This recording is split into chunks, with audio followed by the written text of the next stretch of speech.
함께 계신 자리에서 찬양하도록 하겠습니다.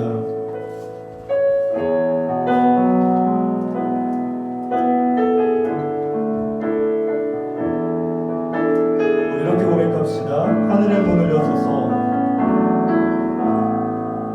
하늘의 문을 여소서. 이곳에 주목하소서. 주를 향한 노래가 꺼지지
나눴으면 좋겠습니다. 네, 지난주에 나눴던 것과 같이 우리가 생각하는 모든 우상들과 또 우리의 모든 자랑들을 주님 앞에 버리겠다라고 다짐하시면서 우리 기도하시고 예배 함께 준비하겠습니다. 함께 기도하겠습니다. 참 좋으신 아버지 하나님,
기도드리겠습니다. 지금 코로나로 인해 교회에서 기도드리지 못하는데 한시라도 빨리 코로나가 안정되어 교회에서 예배드릴 수 있게 해주세요.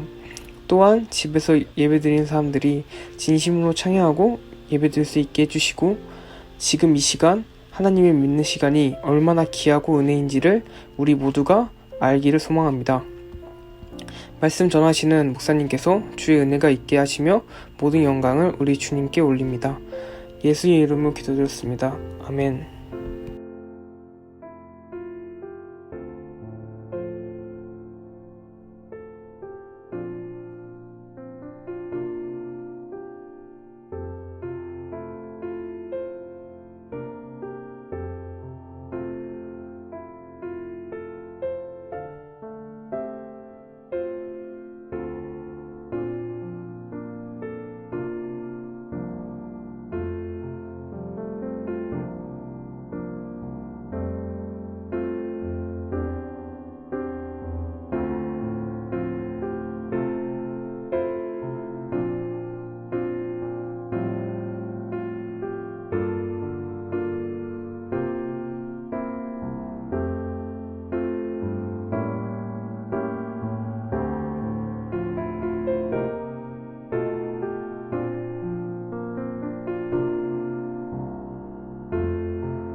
네, 우리 방송을 통해 말씀을 들으신 하늘꿈터 학생들과 또한 선생님들을 환영합니다.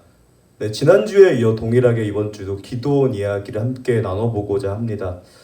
오늘 말씀을 나누기 전에 여러분들이 조금 주의 깊게 보셔야 될 것이 있는데 바로 이 공입니다. 네, 이 공을 왜 주의 깊게 봐야 되냐라고 하시는 분이 계실 줄로 알고 이 공을 왜 주의 깊게 봐야 되는지 가르쳐 드리겠습니다. 저는 왜 이 공을 갑자기 던졌을까요? 제가 왜 이 공을 던졌는지 여러분들이 생각하시면서 오늘 말씀을 들으시면 좋습니다. 오늘 본문의 주인공인 기드온이라는 사람은요, 지난주에 보여줬던 것처럼 굉장히 자신감이 없는 사람이었습니다. 기드온이 자신감이 없었던 이유는 제가 지난주에 설명해 드렸던 것과 같이 근거를 갖지 못했기 때문이라고 볼 수 있습니다.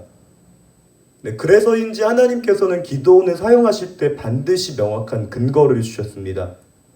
여러분들이 두 가지 근거를 기억해 주시면 되는데, 한 가지 근거는요, 바로 양털이고 다른 한 가지 근거는 바로 적군의 꿈입니다. 사사기 6장에서 하나님께서는 갑자기 이스라엘을 쳐들어온 미디안과 아말렉 사람들을 상대로 기드온에게 전투를 하라고 명령하십니다. 이때 고민하는 기드온에게 하나님께서 주신 근거, 확신이 바로 양털입니다. 그 내용이 궁금하시다면 사사기 6장을 참고해 주시면 좋겠습니다. 네, 이제 반대로 이스라엘 사람들이 미디안과 아말렉을 쳐들러 가야 했을 때에 하나님께서는 기드온에게 또 다른 근거를 주십니다. 그 근거가 바로 적군의 꿈입니다. 네, 그 내용이 궁금하시다면 링크가 아니고요. 사사기 7장을 읽어주시면 좋겠습니다. 네, 정리하자면 하나님께서는 기드온에게 매번 근거를 주셨습니다. 그리고 하나님께서 기드온에게 근거를 주신 이유는요. 기드온이 근거를 갖고 있지 못했기 때문에, 다르게 말하면 기드온이 약했기 때문에입니다. 네, 고로 기드온이 자랑해야 될 것은요. 내가 이렇게 강한 용사야. 이게 아니라요. 나는 굉장히 약한 사람이야. 이것입니다. 네, 추가로 기드온이 자랑해야 될 것은 난 이렇게 약한 사람이지만 우리 주님은 강하신 분이야. 이걸 자랑해야 되는 것이었습니다. 그리고 그 수단이 바로 양털과 적군의 꿈인 것입니다. 네, 그러나 본문을 읽다 보면요. 기드온이 많이 바뀌었다라는 걸 확인해 볼 수 있습니다. 제가 서두에 말씀드렸던 것처럼 기드온이 자랑해야 될 것은 양털과 적군의 꿈입니다. 그리고 이것들은 기드온의 약함, 그리고 하나님의 강함을 의미하는 것입니다. 그러나 본문에서 기드온은요, 이 양털과 적군의 꿈이 아니라요, 에봇과 본인의 아들의 이름인 아비멜렉, 이 두 가지를 자랑합니다. 네, 그런 말씀이 어디에 있습니까? 라고 하시는 분들을 위해 여러분들에게 차근차근히 설명드리도록 하겠습니다. 네, 분명히 본문에서 기드온은 이렇게 말합니다. 나는 이스라엘의 왕이 되고 싶지도 않고 내 자녀들도 이스라엘의 왕이 되지 않을 것입니다. 라고요. 네, 분명히 표면적으로는 기드온이 이렇게 표현하고 있지만요. 내면적으로는 좀 다르게 반응합니다. 여러분들이 잘 아시는 것처럼 에봇이라는 건요. 제사장들이 입는 옷을 가리킵니다. 근데 또 기드온의 아들 중에 하나인 아비멜렉이라고 하는 그 이름의 의미는 이것입니다. 나의 아버지는 왕이시다. 자, 이제 아시겠죠? 기드온은 표면적으로는 이스라엘의 왕이 되지 않겠다라고 이야기합니다. 하지만 기드온이 정작 자랑하는 것은 이스라엘의 제사장의 상징인 에봇, 그리고 왕의 상징인 본인의 자식의 이름을 그렇게 짓는 것들을 보면서요, 우리는 짐작할 수 있는 것입니다. 기드온은 표면적으로는 약한 척 했을지 모르겠으나 실제로 본인의 강함을 자랑하게 된 셈입니다. 정리하자면 본문의 이야기는 이렇게 요약될 수 있습니다. 기드온은 어느 순간부터 본인의 약함을 감추기 시작했고 그 사이에 아무런 문제가 없는 것처럼 보였으나 기드온이 죽고 난 후에 기드온의 자녀들은 서로 왕의 자리를 차지하기 위해서 피를 보는 유혈 사태를 일으켰고 머지않아 이스라엘 사람들은 다시 바알을 숭배하게 됐다. 이것이 기드온 이야기의 결론입니다. 그리고 그 근간에는 기드온이 자신의 약함을 감추기 위해 본인의 강함을 드러내는 일이 있었고 그 사이 정작 강해져야 될 하나님은 점점 약해지기 시작했다. 네, 이것이 기드온 이야기의 결론입니다. 기드온이 자신의 약함을 감추는 사이에 하나님의 강함이 점점 사그러들었다. 자, 그럼 여러분 궁금하죠? 어떻게 행동하라는 걸까요? 아니, 도대체 내 삶의 근거지움이라는 게 어떤 의미인가요? 근데 저는 두 분의 사람을 여러분들에게 소개하고 싶습니다. 네, 한 사람은 우리가 함께 나눠볼 고린도후서 4장을 기록한 바울이라는 사람입니다. 여러분들이 아시는 것처럼 바울은 굉장히 자랑할 게 많았습니다. 종교적으로는 낳은 지 8일 만에 할례를 받았고 율법을 다 지켰고 열심으로는 바리새파, 네, 여러분 마가복음 뒷조사를 통해 이미 아시는 것처럼 열심히 정의를 위해서 열심히 살아갔다. 이런 자랑을 할 수 있었습니다. 정치적으로는 이렇게 자랑할 수 있었습니다. 나는 로마의 시민권을 가지고 있고, 네, 그 당시 로마의 시민권을 유대인이 갖기 위해선 군대 노역을 30년, 그 아버지가 군대 노역을 30년 해서 그 자녀에게 시민권이 양도된다거나 많은 재산을 가지고 있어야 됐습니다. 또는 나는 그 당시 유대교 신비주의자인 가말리엘의 문화생이었습니다. 이런 것들을 자랑할 수 있었습니다. 네, 그러나 고린도후서에서, 특별히 고린도후서 4장에서 바울이 자랑하는 것은요, 본인의 강함이 아닙니다. 여러분들이 조금 들어보셨을 것처럼 본인의 약함을 자랑합니다. 바울은 4장을 통해서 본인이 복음을 위해서 어떻게 고난을 받았고 내가 어떤 힘듦을 겪었으며 앞으로 어떤 죽음의 위험이 나를 기다린다 할지라도 나는 복음을 위해 죽겠다라고 자신의 약함을 자랑합니다. 근데 왜 바울이 자신의 약함을 자랑한 걸까요? 여러분들이 아시는 것처럼 플렉스라는 걸 하고 싶은 걸까요? 바울이 자랑하고 싶었던 건 자신의 약함, 그 뒤에 계신 하나님의 강함입니다. 상식적으로 바울은 쉽게 전도할 수 있었습니다. 여러분, 하나님을 믿었더니 나는 이런 신분의 변화가 있었고 나에게는 이런 큰 능력들이 있습니다라고 쉽게 복음을 전할 수 있었습니다. 하지만 바울은 어렵게 또는 비참하게 자신의 약함을 상대방에게 드러내면서 복음을 전합니다. 왜 이런 일을 하는 것일까요? 오늘 본문의 제목인 내 삶의 근거 지음 때문입니다. 바울은 이걸 이렇게 표현합니다. 나는 질그릇이고 주님은 보배입니다. 나라는 질그릇이 깨지면 깨질수록 주님이라고 하는 보배는 흘러나옵니다. 아직도 무슨 말인지 이해가 안 되시는 분들이 있을 것 같아 이렇게 마지막 인물을 소개해 보고자 합니다. 어제 수련회 때 여러분들과 함께 나눴던 세례 요한이라는 인물입니다. 여러분들이 나중에 이젠하임이라는 곳에 그 제단화라는 걸 보게 되면요, 네, 지금 제가 여러분들에게 보여드리려고 하는데 세례 요한의 모습을 이렇게 그립니다. 네, 지금 보고 계시죠? 여러분, 이 그림을 보시다 보면요, 이상한 점 하나가 발견됩니다. 네, 찾으시면 아래 댓글로 달아주세요.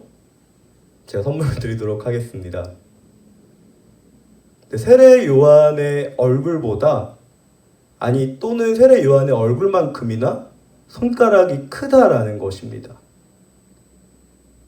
자, 여러분, 질문 드리겠습니다. 이 그리네발트라는 작가가 실수로 세례 요한의 얼굴보다 큰 손을 그린 걸까요? 네, 의도가 있겠죠? 의도가 있죠? 그럼 그 의도가 무엇일까요? 그 의도는 바로 이것입니다.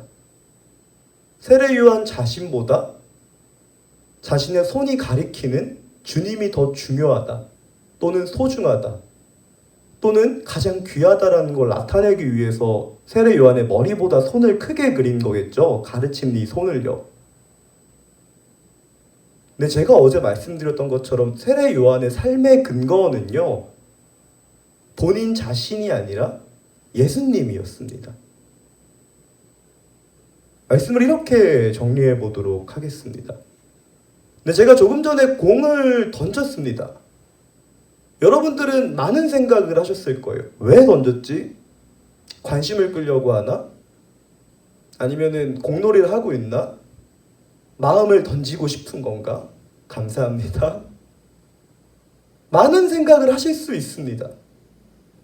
하지만 제가 공을 던진 의도는 분명합니다. 여러분들이 이 의도를 아시고 싶다면요, 저에게 문의하셔야 합니다. 여러분들의 인생에 대입해 보겠습니다. 근거지음 이 단어가 궁금하시다면 저에게 연락 주세요. 우리는 이렇게 우리의 삶을 생각합니다. 저 공처럼 우리 삶은 내던져 있고 우리가 우리 삶의 의미를 찾아가기 위해선 스스로 우리 삶의 의미를 탐색해야 된다. 우린 이런 시대를 살아가고 있습니다. 그리고 또 그 삶의 근거를 찾긴 합니다. 마치 기드온이 비록 나는 약했지만 나는 강해졌어라고 얘기하는 것처럼요. 나름 우리 삶의 강한 요소들을 이야기합니다. 당신의 삶의 근거가 뭐예요? 라고 물어보면 제가 현장 예배 드리시는 분들에게 얘기하는 것처럼 저는 학력이요. 저는 제가 해온 사회 생활이요. 이런 이야기들을 찾습니다. 이것들은 다 우리의 강함입니다. 하지만 여러분, 제가 공을 던진 것처럼요. 우리의 인생은 하나님에 의해 던져졌다 라며 확실한 근거는 여러분들에게 있는 것이 아니라 던지신 분에 있다라는 걸 잊지 마셔야 합니다. 난 던져졌어. 그렇기 때문에 내 삶의 이유를 스스로 찾을 거야 라고 하시는 분이 계신다면요. 다시 돌아오실 수 있으면 좋겠습니다. 내 삶을 던져놓으시고 그냥 아무렇게 방치하시는 주님이 아니라 내 삶을 지으셨을 뿐만 아니라 나의 삶을 인도하시는 그 하나님을 의지하는 우리 하늘꿈터 학생들과 또한 선생님들이 될 수 있으면 좋겠습니다. 네, 오늘 말씀을 마치면서 여러분들에게 이렇게 묻고 싶습니다. 여러분들의 삶의 근거, 또 여러분들의 삶의 근거 지음이 되는 것은 과연 무엇인가요? 우리 함께 고민할 수 있는, 또 함께 그 정답을 발견할 수 있는 하늘꿈터 학생들, 또한 선생님들이 될 수 있으면 좋겠습니다.